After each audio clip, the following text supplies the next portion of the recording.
Welcome to Talk to Him, a show where we discuss self-help strategy, money, music, fashion, education, relationships, sports, and how it all links to financial success.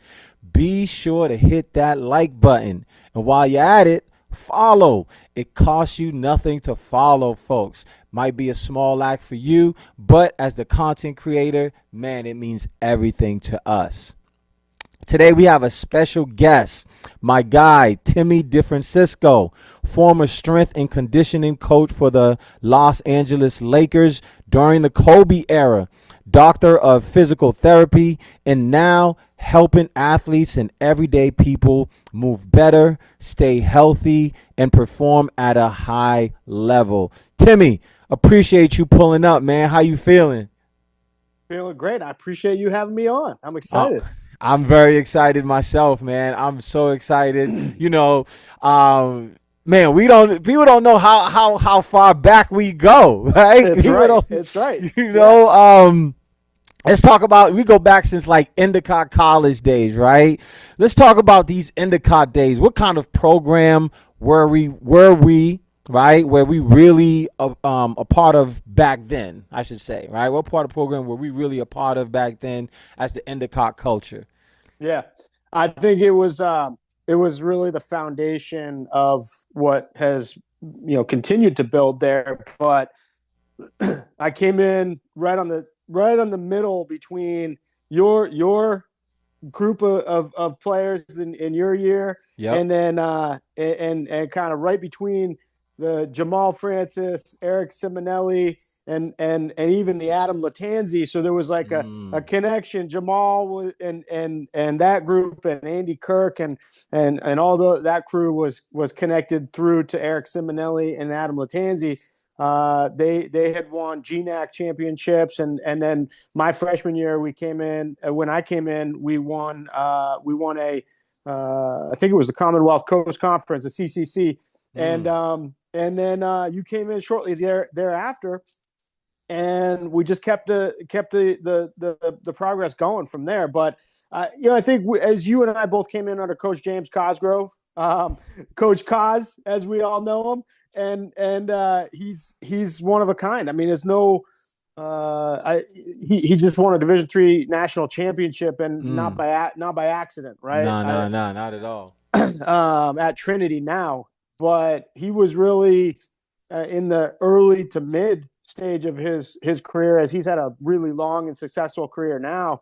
Yeah. When we were there, and that culture was you had to.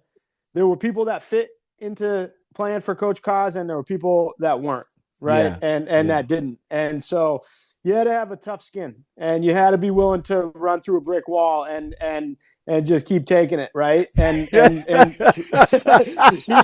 he would weed people out, but that's what the culture requires if you're going to have a culture, and so I just, those days, we can get into some of those stories, but some of it you and I might have some PTSD on. Yeah. You know what, man? I actually had my best year under Coach Cosgrove, believe it or not, because and Yeah. there was a time when I forgot what had happened, but I was pissed off, right? And I was in the locker room, and I've never seen this side of Cosgrove. This is where he really showed me, like, yo, he really rocked with me. You know what I mean? And he was like, hey, big man, the reason why I'm hard on you is because I think you could really, really be good. You could really, really be good. And I was just like, oh, okay, Cosgrove's got Right. another side to him that a lot of people don't really see. Let me ask you this: do you remember a moment where Coach Cosgrove's really got on you or the team?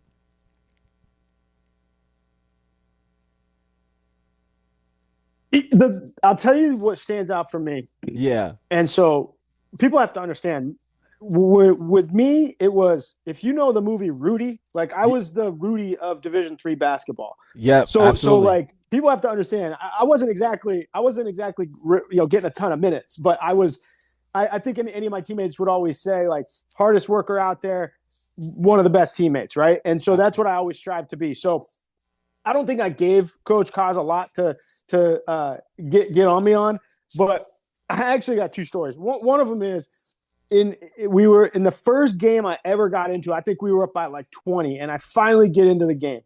So I'm like nervous as anything, and it's my first college game ever, and I get the ball like just before half court, and my buddies are in the stands, and they're trying to screw around with me, and I knew there was not a lot of time left, but they started to count down, and I'm like, oh my God, I didn't know the time was that quick. And so I took 2 dribbles and I took a shot just over half court, because I was like, oh man, I thought they're like, I'm hearing the crowd count down, like I better get the ball up. Right. And I let the ball go, and it's like 20 seconds left on the clock. And I'm like, oh my God. And so other team gets a rebound. We come down. I think I fouled or something. Yeah. And I'm like, oh my God, he's going to kill me.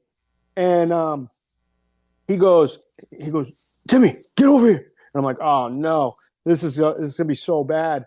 And he's like, I don't know what that was, but I'm never going to yell at you about offense. But that was ridiculous. Get back out there, and get a stop, get a steal. Yeah. And but like, it was just like that kind of stuff. And then I also remember a time we lost in the playoffs, and he got pizzas for us, and he just sat in there like he was one of us eating the pizza, being like, we're all allowed to lick our wounds. And he said that. He's like, everybody, you're allowed to lick your wounds tonight. But tomorrow we wake up and we figure out how we're going to not feel this. We're not going to be in this position again next year. So, he was as intense as they come. He is. But he also had that side. And I don't think anybody that played for Coach would be telling a word of a lie if they said you'd run through a wall for that guy. Yeah. Nah, no BS, man. I definitely would, because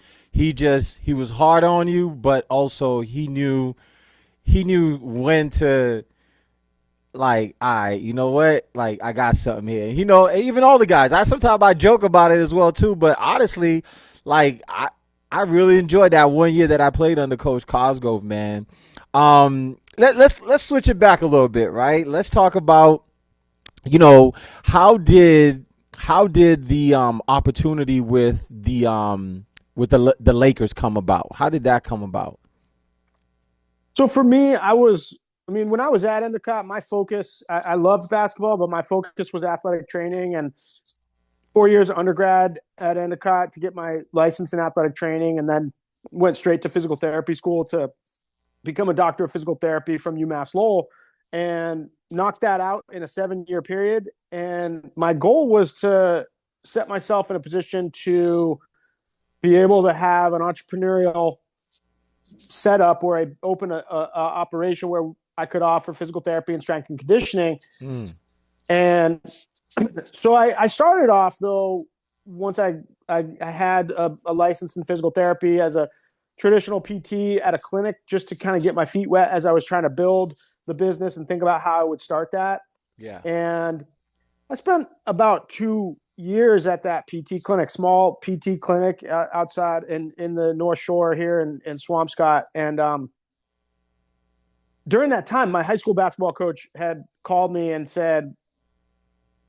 explained how he was taking a job with the Bakersfield Jam, and that they were looking for a strength coach and an athletic trainer, and wanted to know if I knew anybody or if I wanted to entertain that idea. So I took a bump on that, and I just said, screw it.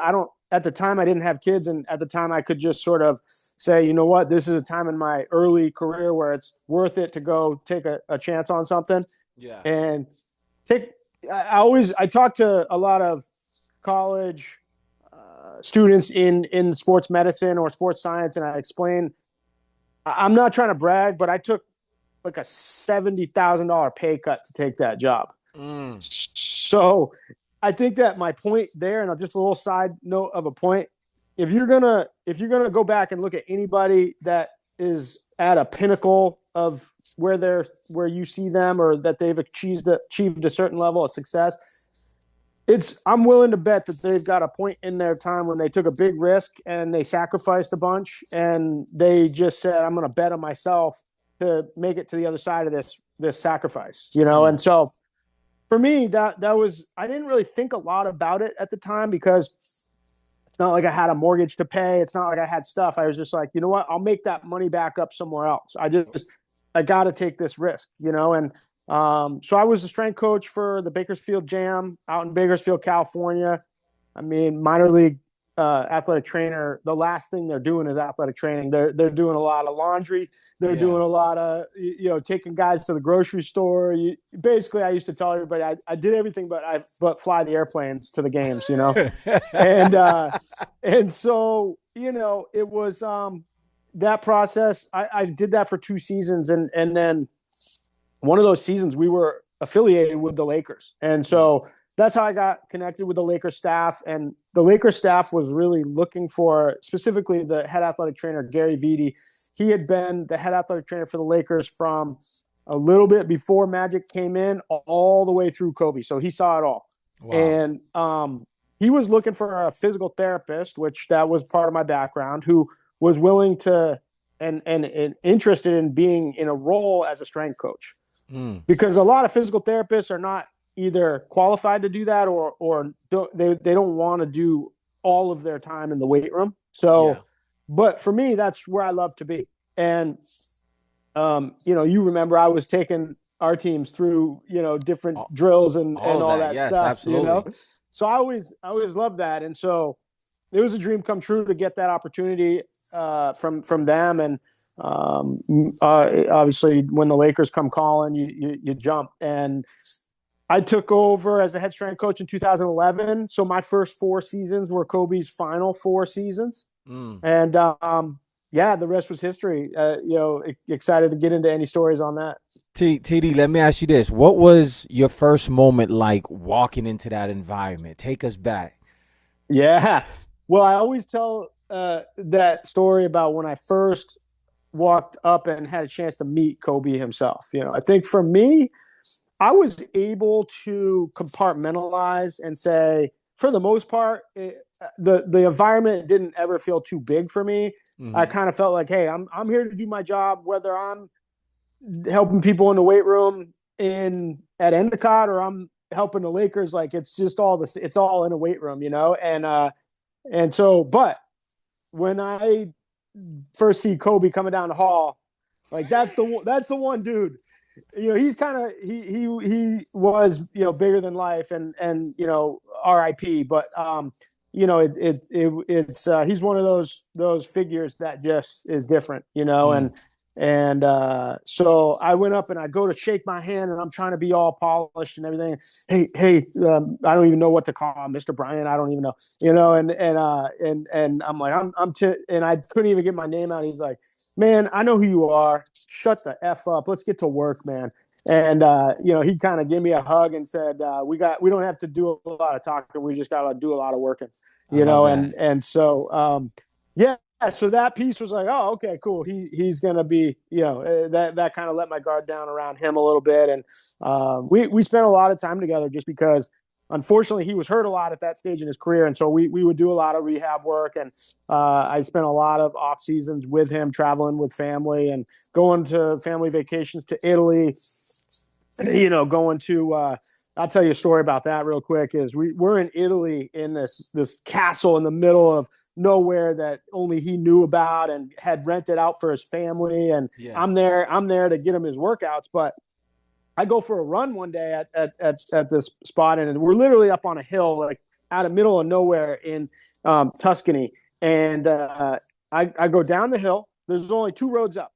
One road to the castle, down the other side, right? So I go down the hill, and then I'm planning on kind of turn around, go around the other side, and come back up the other way.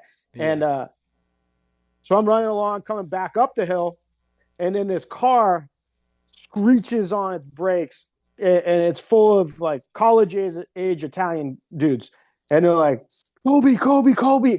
And I realized like I had a Lakers jersey, like a Lakers gear on. And I was like, oh no. And so they're like, because anytime he visits Italy at the time when he would do that, like the whole country is like, where's he at? You know, like that. He was so big over there, Wow. so I'm like, oh geez, and I'm like, no, and I'm trying to like run now, get away from him, and they're like pulling the car up to me, and I literally had to run through the woods in through these farms and try to get off the road to get them to not follow me up there and then find out where he is. Right. And so I'm like bushwhacking. I get my way back up to the hotel, the castle, and so I was like, man, that was close. And next morning, his assistant, we're eating breakfast, and I'm like, and she's like, "Did you hear what happened last night?" And I'm like, "No, what happened?" And she's like, "Well, a bunch of Italian dudes figured out he was here, and they try to break into some of the rooms to find him." Oh, And wow. I'm thinking in my head like, and I'm like, "No, how would that happen?" I'm like, "How would that happen?" And I mean, it just is like surreal stuff, man. Like stuff you couldn't make it up. But Wow. luckily, they never traced that back to me. Oh my gosh, man. Wow. So everybody talks about Kobe's mindset, right? What's something you personally witnessed that people don't fully understand? I think it's what he was so incredible at was being right where his feet are, be in the moment fully. So Mm, whatever that thing he was doing, he was fully immersed into it. Like you and I on this podcast right now is the only thing that exists in the world, right? You and I both are gonna could be thinking about 12 things we're gonna do from here, and the 5 things that led up to this that are still in our mind. But mm-hmm, he had an ability to just lock into the situation, mm, and blinders on. Everything else didn't exist until that job was done and or over, and then on to the next thing. But I mm. think that's the piece that he would sometimes do some of the exercises with his eyes closed, not because I was trying to have him be challenged by that or balance, challenges, but because he just would focus that much. Mm. Being the fact that you work with these, you work with the Lakers, all of these elite athletes, right? What do you think separates elite athletes mentally from everyone else? Yeah, it's funny. Can I swear on this? Yeah, yeah, yeah. You can talk your shit. so so Yeah. so it's funny. It's like this idea, a lot of the really really great athletes have this thing where they just no fucks given. Yeah. Like they don't, it's not, sometimes I think people can overthink and worry about the outcome and the result, and it's just like they have this ability with the game on the line to step to the free throw line and be like, don't matter. Mm-hmm. Like it's just like it's the same as yesterday. And some people, that moment is really big for them, Yeah.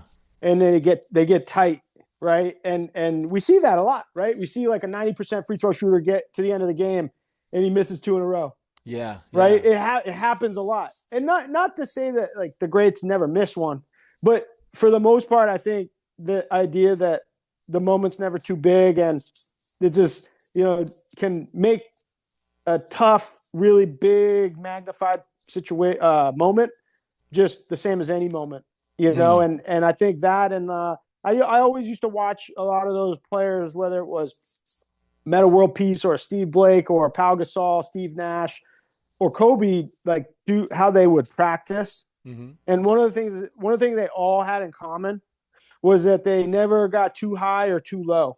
Mm. So in other words, like they could be in a practice gym by themselves, somebody rebounded for them, and they could miss like 8 in a row, and they have the same look in their face if they made the next 12 in a row. Mm. So Mm. it didn't. I think that's a really common trait. A lot of different personalities can achieve greatness, but I think there's some common denominators, and that's really one of them is never get too high, never get too low. I love that. I love that. Just kind of being that even kill, you know. Yeah. What do most athletes get wrong when it comes towards like training and recovery? I think well, let me put it in the sense of, if I'm looking at today's athletes coming up, let's put it that way, right? Mm-hmm. So if you think about athletes in college, high school or college right now, what I would say to them is, don't overthink it. Mm. You gotta do the work, but don't do too much. Sometimes you get an athlete who's so dedicated they almost overtrain themselves, and you also can't be the guy that's not doing any of it. I mean, unless you're going to be. I had Lou Williams, right? Lou Will, and Lou was like, I meet him on the first day he gets traded. He was like, "Hey man, I just let you know, you won't see me in here. I won't be in the weight room." That's what Lou will say. Yeah. Wow. And I'm He like, couldn't play for Cosgrove. yeah, exactly. No, he was not benching 185 to have his eligibility. And I'm like, all right, I got you. Let's figure out a way where we can both meet in the middle somewhere, and we'll get a little something. But I hear you loud and clear. But the thing what my point is, you cannot be, unless you're Lou Will, unless you're that talented. Like, that man might have been one of the best 6 men in the last 20 years. Yeah. Like, unless you're that talented, you cannot not do the work. Mm-mm. So, there's only a handful of people that are that talented. So everybody else is going to have to do the work. Yeah. And, but at the same time, I think a lot of athletes coming up, I see a lot of them falling into the trap of seeing a lot of people like LeBron. They see now, oh, he spends $1 million on his body. He does all the like ice baths, and he does all the stuff. He gets a massage. He gets the body work in. He gets all the, all this. He puts the boots on, gets the recovery legs and all that stuff. And I think a lot of athletes, it's like, dude, you're not LeBron, and you don't need all that stuff. Mm-hmm. Like, you need to get in the gym and get extra shots up, because you're not LeBron. Mm-hmm. And so I always tell people and remind them, like, just make sure you earn your recovery, because if you're starting with the recovery, then you're missing the boat. So what's one thing, right? Because I'm always on your Instagram page, and I'm looking at, some of the exercises that you have, that you're demonstrating. And I'm like, man, this is really, really good, especially as, we getting up there. I'm in my 40s. What's one thing people should stop doing immediately in the gym? Should stop, you said? Yeah, should stop. What's something that they should stop doing immediately in the gym? I love that question. That's interesting. I think that, let's see here. It's tough. I think that for me, I always am a little bit cautious to discourage people from anything they're doing. Yeah. Now, that being said, let's take, like, you see people doing exercise like a burpee, right? Yeah. Like, common exercise. You see a lot of it in CrossFit gym. I'm asking you, I always look at those videos of people doing that, and their form, it looks like they're, one of those balloons at the car sales that they're like going all over the place, right? Like, yep. And it just looks terrible. And I'm like, stop doing that. Like, that is an exercise that I could think of 10 other things you could do instead. And I'd rather see you doing a really high quality squat as heavy as you could with good form than have you flailing all over the place doing really pointless exercise like the burpee. Now, that being said, I'm never going to discourage somebody from putting the work in. Yeah. It's kind of like the idea of, like, you're driving down the road, you see somebody running and they got a weird running form, and you're like, damn, but then you catch yourself like, hey, you're out there, I'm not. So, yeah. That's true. That's so true, man. So you went from working with elite athletes to building your own brand, right? Let me ask you, what was that transition like? To working. That was I knew there was no problem making that transition. I knew that was always in my cards. But what I didn't know was how hard it would be to manage multiple people around you towards a common mission. And that's the part that in my life, up until that point, all the way up until the end of my time in 2017 with the Lakers, I had been a part of teams. I had been a leader on teams that I was on, but I was not the main leader Guy. of Yeah. everything. Like when Mm-hmm. you're in that seat where the buck stops with you, then everything changes. And that was the part for me that was an eye opener for sure. I mean, I have now spent 10 years understanding and trying to learn the skill of managing people, and I'm better than I was 10 years ago, but I got a lot of work to do. You know, Mm. it's something that is easily the hardest thing I've ever had to learn how to do. So have you ever had to fire anybody, TD? Yeah. Yeah. Wow, Yeah. I really? mean, it's yeah, it happens, you know, like it's not something I enjoy doing. It's never something that I enjoy. Um you know, there's a part of me where you could probably recall I had no problem stepping up to hold some teammates accountable, but Yes. there's a difference between that and like having to cut the cord on somebody, you know, Yeah. and so you know, it's a constant. What you try to do is you create a culture and a standard, and you hold people to that standard. And if they're not living up to it, then they have to go.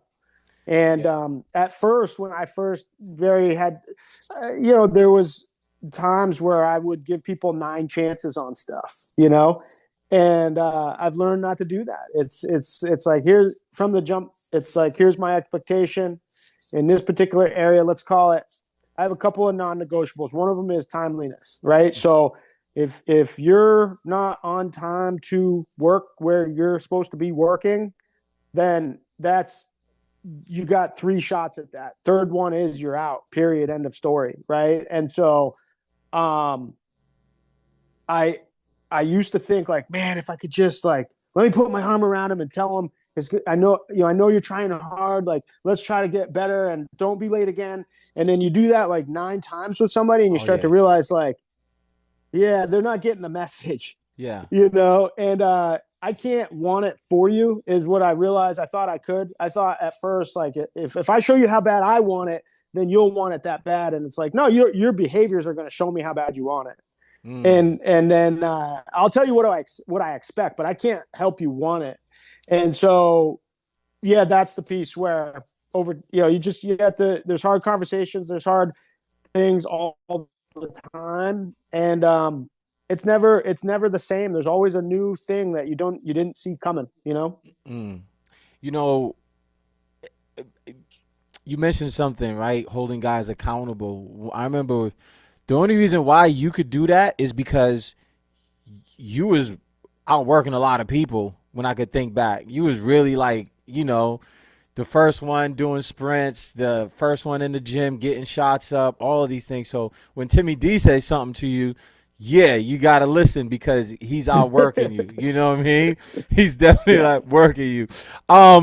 What advice would you give someone trying to build something of their own right now? What advice would you give them? I would say is the thing that you first of all, do you have a vision for it, or you just think this would be fun or cool, right? I mean, do you have a vision that you don't have to have yourself at the finished vision, but you need to know where you're going. You don't go out on a road trip to someplace you never known before and not been there before without having the destination and the GPS, right? Like, Mm-hmm. so you got to know where you're going, and that can change as you go, but you got to know where you're going. And I think with I would just say it's not for the faint of heart to go down an entrepreneurial path.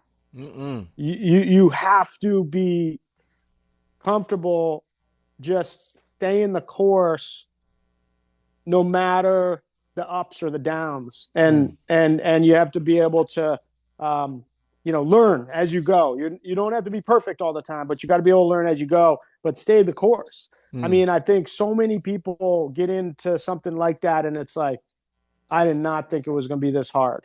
I Yeah. mean, when you look in a mirror and say, for me, one of the scariest moments was running a gym.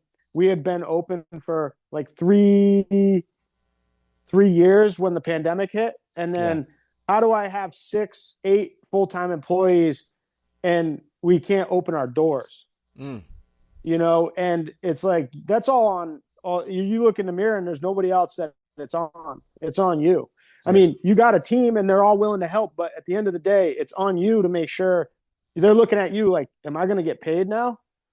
And it's like, I don't know. I got to figure out what we're going to do because we can't open our doors, you know? And so I think that's the place. Like if it's so important to you that you're like, no, I could see myself being comfortable looking in the mirror and having people depend on you and you're up for anything. I mean, anything, then give it a go. But if you're like, I don't know, I think I'll just try this. I mean, how hard can it be? It's hard.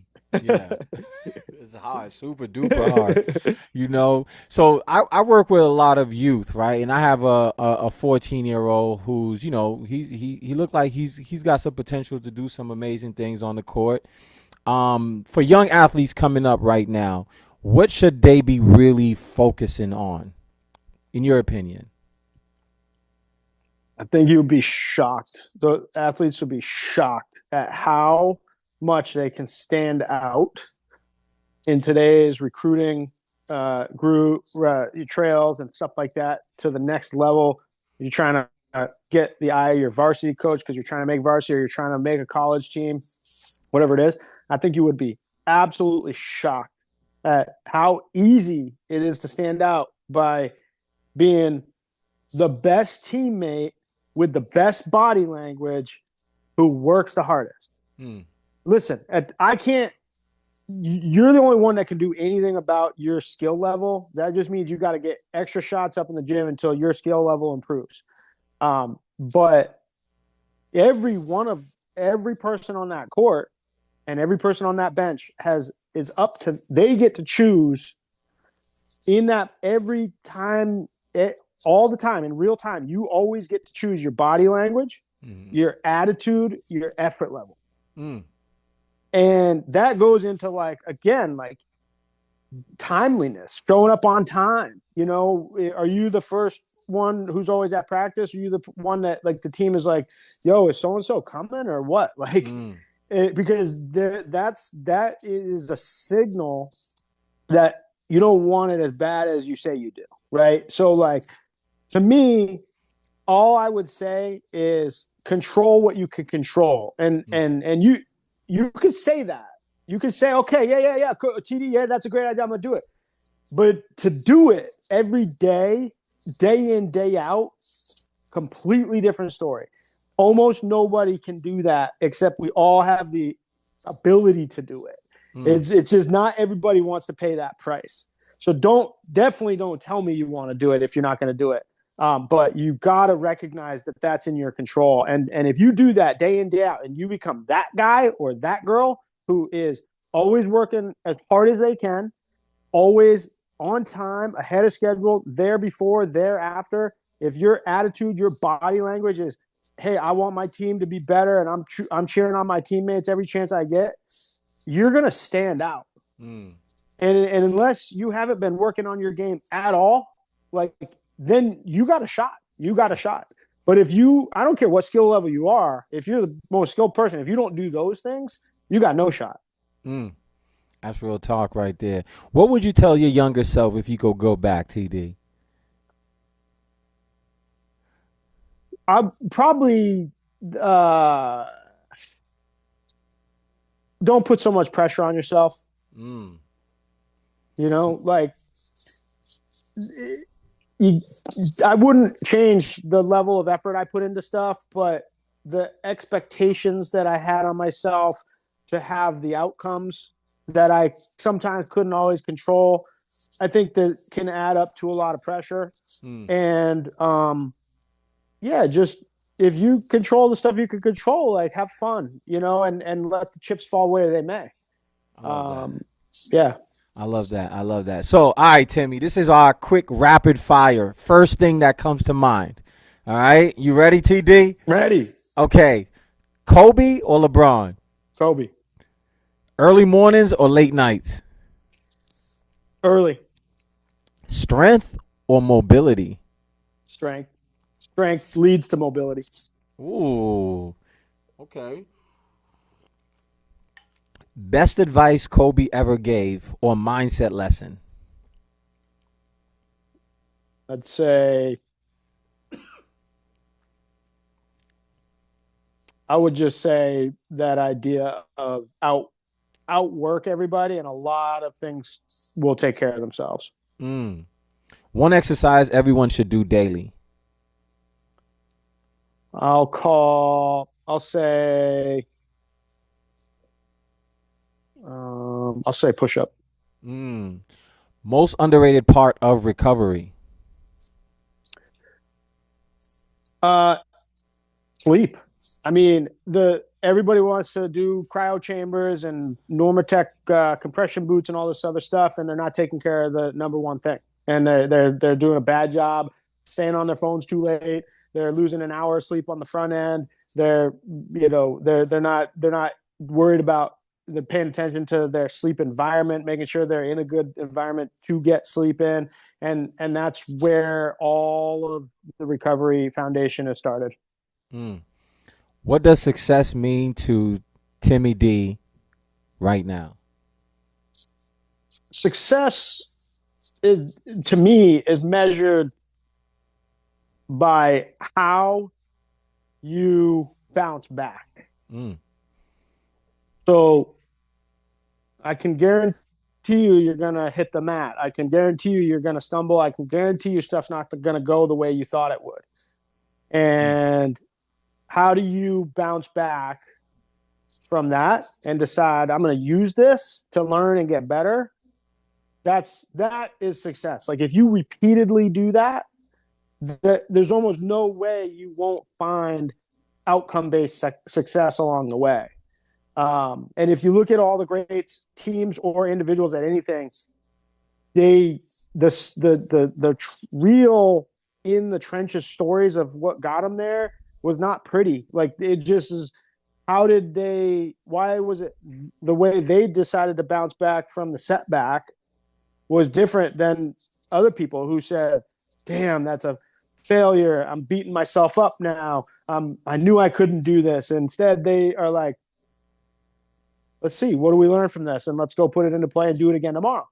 Mm. And we talk about at TD Athletes Edge, we talk about so the French Laundry is a restaurant that has become known in this country as one of the best, highest level culinary experiences in the country. And it's called the French Laundry. So we talk about ourselves being the French Laundry of training and of rehab and recovery. And what that means to us is very important. It is not about being perfect at everything, because the pressure of perfection is unbearable. It's about progress. We call ourselves the French Laundry because we're striving for progress in everything we do every time we do it. We never are striving for perfection because that's an unattainable thing. And do we want things to be at a high level? Yeah, we expect that. But we just want to make sure we get a little better every day. And that to us is success. That to us is much better than and more important than perfection. And that to us is being the French Laundry. I love that. I love that. Man, we're going to close right here. Timmy D, I appreciate you pulling up, sharing your story, sharing your knowledge, your perspective. Man, this was so powerful, bro. This was so powerful. Let me ask you this. Where can people find you and tap into your work? Yeah, best place, as you highlighted there, is on Instagram at TD Athletes Edge and www.tdathletesedge.com. Awesome, man. Awesome. So I always like to leave with a quote, folks. Take care of your body. It's the only place you have to live. It's your main man, Jay. Live, love, light. Ow, holla. Peace and blessings, everyone. Talk to him. Yes, sir.